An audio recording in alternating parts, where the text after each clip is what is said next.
इमरान साहब, पंजाब असेंबली तो तहलील हो गई। ये एक बड़ा टास्क जो खान साहब ने अनाउंस किया था, जो उन्होंने कहा वो करके दिखा दिया। अब अगली जो बारी है वो वैसे तो केपी असेंबली की थी, लेकिन अब उसमें 1 हफ्ते का वक्त है। उससे पहले शायद शहबाज शरीफ साहब की कुर्सी पर अब नजर है। क्या आपको दिखाई दे रहा है नंबर गेम पूरी है? क्योंकि 4-5 लोगों के हवाले से कहा जा रहा है कि 5 या 6 MNAs PMLN के वो राब्ते में है PTI के।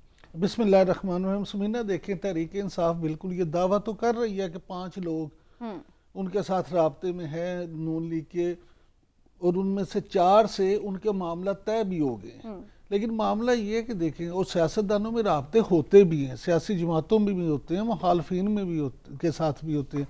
लेकिन इमरान खान साहब किस मुंह से अब ये बात करेंगे? वो तो हमेशा वावेला करते हैं कि हमारे लोगों से रब्ता कर दिया, दबाव डाल दिया, अननोन कॉल्स आ गई, फिर हमारे नून लीग ने ये कर लिया, पीपल्स पार्टी ने ये कर दिया, सरदारी साहब ने नोटों के मुंह खोल दिए, टिकटों का लालच दे दिया, पता नहीं क्या क्या। तो अब इनके लोग क्या उन्हें तस्वीरें पढ़ के राब्ते कर रहे हैं, उन पे फूके मार रहे हैं कि आज सुन ले इमरान खान साहब ने इस हवाले से कहा क्या? चलिए जी देखते हैं खान साहब क्या कह रहे हैं इस हवाले से। शहबाज शरीफ साहब के वोट ऑफ कॉन्फिडेंस को कैसे देख रहे हैं?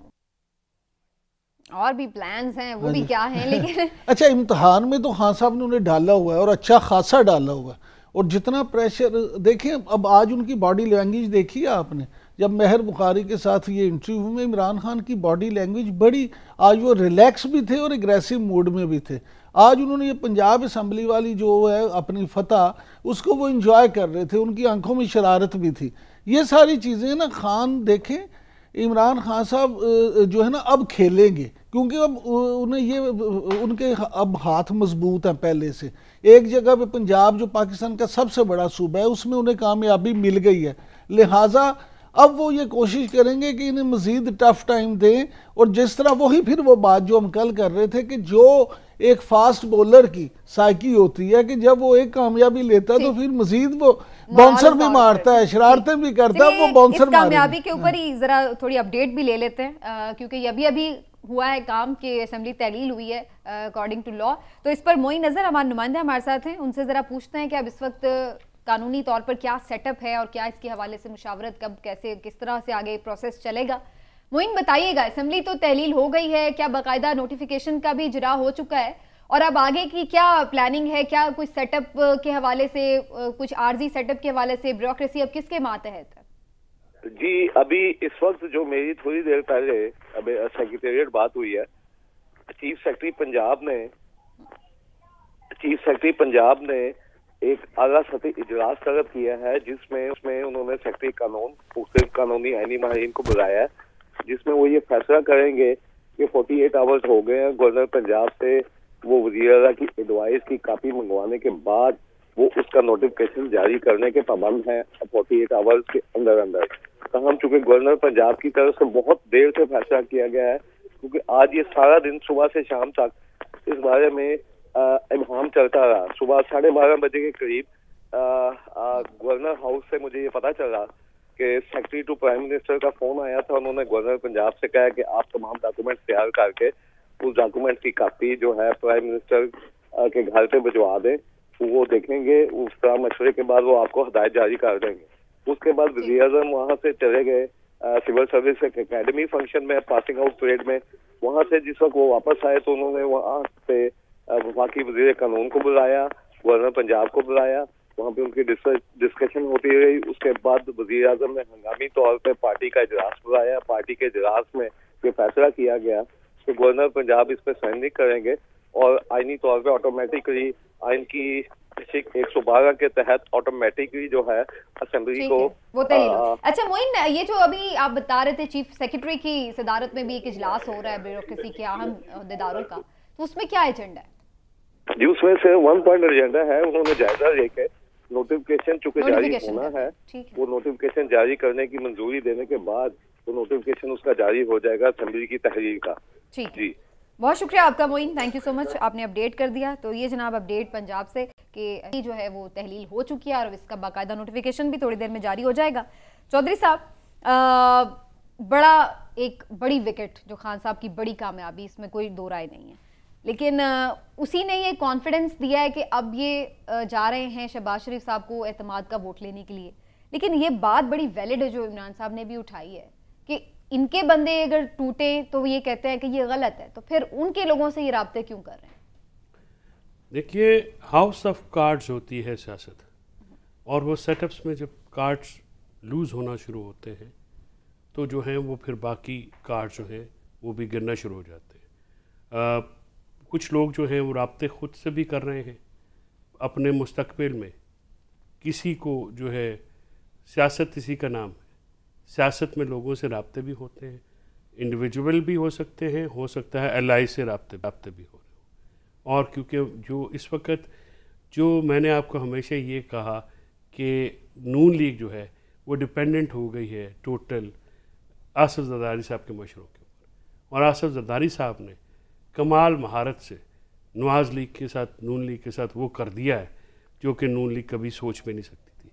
और उन्होंने तमाम जो बदनामी है वो अपने उनके खाते में आई है, और तमाम जो इस 8-9 महीने की, जिसको हम कह सकते हैं अगर अयाशियाँ कह सकते हैं या इक़्तिदार को एंजॉय करना है, वो दो जमातों ने किया है। वो मौलाना फजल रहमान की जमात ने की है और आसिफ जरदारी साहब ने की है। आपने ये नोट नहीं की कि जब ये जो एतमाद का वोट आया है और ये सारे मामले में, वो बिल्कुल साइड पे खिसक के साइड पे हो गए हैं। 3 दिन वहाँ पे MKM का वो शोर होगा, वो चलता रहा। हम कह रहे हैं आया है ना, उन्होंने कहा है कि इन्होंने तो हमें इतनी कॉन्फिडेंस से कहा था कि ये बस मैनेज हो गया, अब आप बेफिक्र हो जाएं, हम तो इस वजह से यहाँ से चले गए थे। जरदारी साहब नहीं, जरदारी साहब डीवी पोली नहीं है। जरदारी साहब जो हैं वो कह रहे हैं राना सनाउल्लाह साहब ने इतने कॉन्फिडेंस से कहा कि सब चीजें हम यहाँ पे अंडर कंट्रोल हैं, कोई चक्कर ही नहीं। वो तो वो ये कहना चाह रहे हैं ना कि राना सनाउल्लाह साहब समेत आपकी टीम नालायक है। और जब हम थे, हम देखे वो विक्ट्रीज हैव मैनी फादर, वो तो जब पिछले दफ़ा उन्होंने कहा कि देखिए जब मैं हैंडल कर रहा था तो मैंने तो डिलीवर कर दिया। इस वक्त आपके जो है तारड़ साहब थे, अपना राना सनाउल्लाह साहब थे, मैं बड़ी मुश्किल से वो मुझे नाम भूल जाते हैं, वो निक नेम याद होना शुरू हो गए। तो मैंने कहा नाराज़ी ना हो जाए। तो वो उनकी जी हाथ में थी। तो देखें जब उन्होंने तो बुनियादी तौर पर यह कहा कि शहबाज शरीफ और उनकी टीम नालायक है। जब हम चलाते हैं मामला तो वो जो है हम चलाते हैं, और बुनियादी और ये जो बातें हैं ना वो सुनाते इधर है, कहते इधर है, सुनाते किसी और जगह पे हैं। अच्छा। कि हमारे साथ ही मामला करें ना, हमारे साथ ही डील करें। हमने देखे ना, हमने तो डिलीवर किया।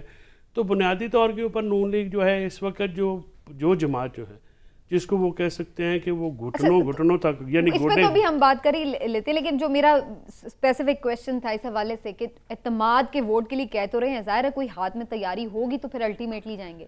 तो इसमें बड़े सरप्राइज के ऊपर हमें यही कहते हैं, अब क्या सरप्राइज है इनके लोगों पे है? कोई इत्तेहादी जमात ने सिग्नल दिया हुआ है या जो आज़ाद उम्मीदवार हैं वो कोई गेम चेंजर साबित होंगे? देखिए, इसमें आप किसी चीज़ को जो है ना रूल आउट ना करें। देखिए, अब परसेप्शन ये है, परसेप्शन ये बन गई है, और उसका ज़ाहिर है जो आज की असम्बली की टूटना और कल ये हफ्ते का टाइम जो है वो उन्होंने तो कहा है, लेकिन ये कल सुबह या शायद कल किसी वक्त केपी असम्बली की जो एडवाइस है वो तोड़ने की चली जाएगी, हो सकता है रात को भी चली जाएगी। उसमें इंतजार सिर्फ पंजाब असेंबली का था।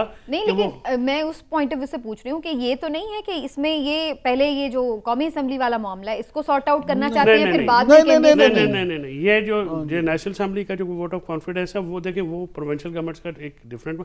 अब होता क्या है, जैसे मैंने कहा ना, हाउस ऑफ कार्ड्स की मैंने मिसाल दी, वो नेटफ्लिक्स पे एक बहुत बड़ी सीरीज भी है। ये होता है जब भी अब केपी असेंबली टूटेगी इमरान साहब, तो फिर फेडरेशन के ऊपर और प्रेशर आएगा, यानी और फिर एतमाद का वोट जो बेसिकली देखें, एतमाद का वोट जो है वो एक गिमिक भी है, एक पॉलिटिकली प्रेशर डालने की भी टैक्टिस है। और जब ये लोग जो होते हैं, देखिए जब कल मुसवा नवाज खोकर ने एक ट्वीट किया, क्योंकि वो उन सारे मामलात को बड़े क्लोजली वॉच कर रहे थे, तो उन्होंने कहा कि जब यूसुफ ज़गरानी का इलेक्शन था, अफरीज शेख साहब को जब उन्होंने डिफीट किया, तो हमने नून लीग के टिकट दे के तो बंदों के वोट लिए, सिर्फ इस बात के ऊपर कि आपको जो है वो वोट देंगे, टिकट देंगे, तो वो ये सीट उन्होंने जीत ली। तो आज जो है वो सब कुछ करने के बावजूद, माली, सियासी, मुआशी सारे वादे करने के बावजूद, मुस्तकबिल में यकीन दहानियाँ कराने के बावजूद लोग नहीं आ रहे। आज नून लीग के लोग बहुत सारे दोस्त आपके हैं, हमारे हैं, ज़रा उनको खरीदे तो सही।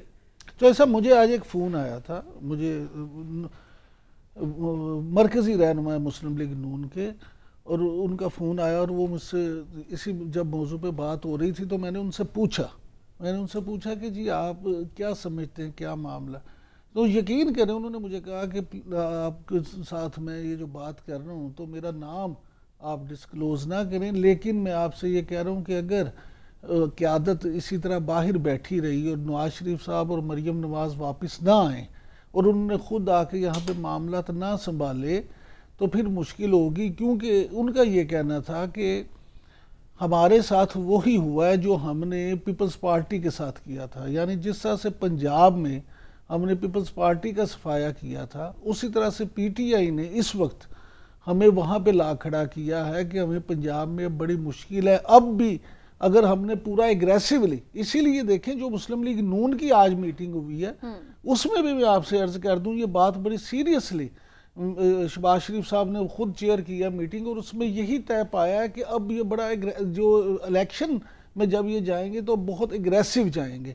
उसकी वजह यह है कि उन्हें भी इस बात का एहसास है कि अब भी अगर ये एग्रेसिवली इसमें जा ना गए, क्योंकि एग्रेशन की कोई वजह तो होती है ना। नसमीना, वजह क्या होती है? नसमीना बात सुने, एक चीज, वजह को आप छोड़ें, एलिमेंट ऑफ एग्रेशन मैं वही कह रही हूं ना, वो एग्रेशन को वजह तो होगा ना लाने के लिए जो चीज है वो नहीं है। अब बात मैं आपसे अर्ज करूं, इमरान खान साहब से आप सियासी तौर पे 100 दफ़ा इत्तफाक करेंगे या 1000 दफ़ा इख्तलाफ करें, आपको एक हकीकत मानना पड़ेगी कि उन्होंने एक ऐसा बयानिया डेवलप किया, वो सच्चा था या झूठा, वो आप उस पर कायम रहे या नहीं, लेकिन वो बेचारे को गोलियां भी लग गई, वो एक कमरे में बैठ के भी उन्होंने ना मीडिया की जान नहीं छोड़ी। रोजाना दर्जनों मीटिंगें, रोजाना मीडिया टॉक, रोजाना वीडियो बयान, हर तरह से उन्होंने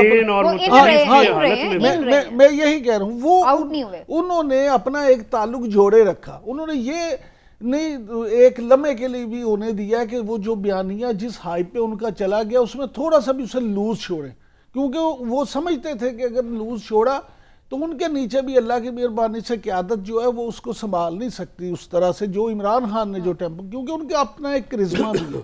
अब नून लीग के साथ प्रॉब्लम ये है कि मियां नवाज शरीफ जो हैं, देखें नून लीग में वोट बैंक तो मियां नवाज शरीफ का है, और मियां नवाज शरीफ का एक चाहे उनके वोटर और सपोर्टर के हद तक करिश्मा है, ये नहीं आप कह सकते कि वो नहीं है। अब अगर वो भी वहाँ बैठे हैं, वो भी यहाँ पाकिस्तान में नहीं आ रहे, और वो भी क्यों नहीं आ रहे भाई कैसे आए, उन्हें पता कि आएंगे तो सीधा जेल जाएंगे।